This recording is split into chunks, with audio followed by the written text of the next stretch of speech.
I'm Evan Hammonds for bloodhorse.com. We're here with the leading sires of 2009. We're here at Darley talking to Chief Operating Officer Oliver Tait, and we're here to talk about leading second crop sire Medaglia d'Oro and leading first crop sire Awfully Wild. First, let's talk a little bit about Medaglia d'Oro.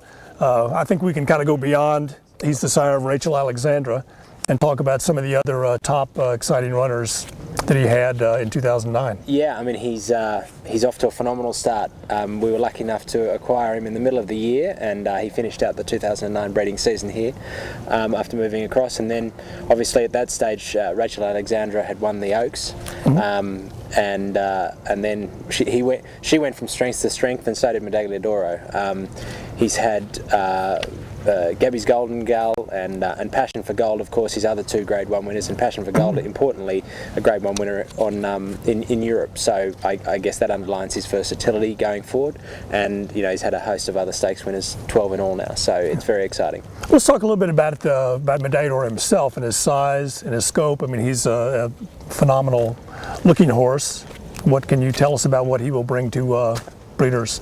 He's magnificent. He's awesome. He's got wonderful strength and power. He's got scope. He's not too big. He's got a lovely head. He's very correct. I mean, it's been borne out in his sales results right through his career, and obviously most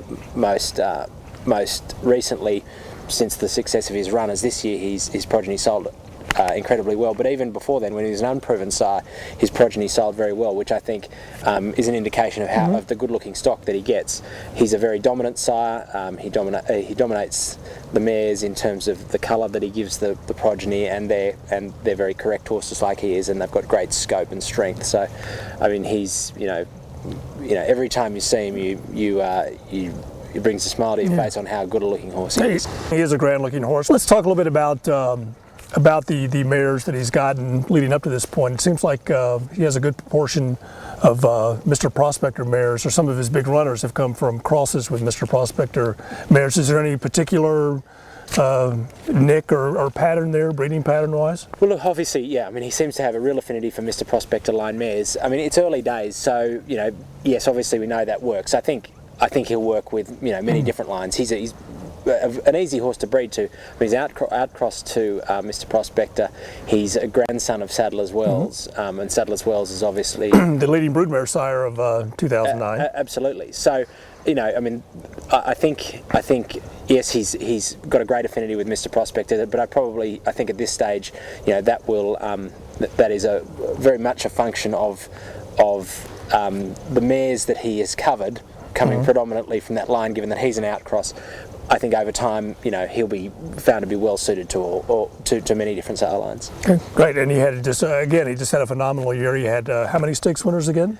He's had 12 stakes winners so far. He's had 10 this year. 10 this year. So it's very exciting, and there's certainly more to come. And the funny thing early, they seem to predominantly be females, but he did have Passion for Gold, who won the Criterium de Saint Cloud in France. Absolutely, and now Carly was a Grade 3 winner. So his first 10 stakes winners were actually fillies, but that ship will get righted over time. Yeah. His colts have shown plenty of talent. He's also got Alzir, who was third in the Racing Post Trophy in England as well, who's the top price from Calder 2-year-old sale this year. So there's plenty of irons in the fire, and it's just fantastically exciting that he's standing here at Darley.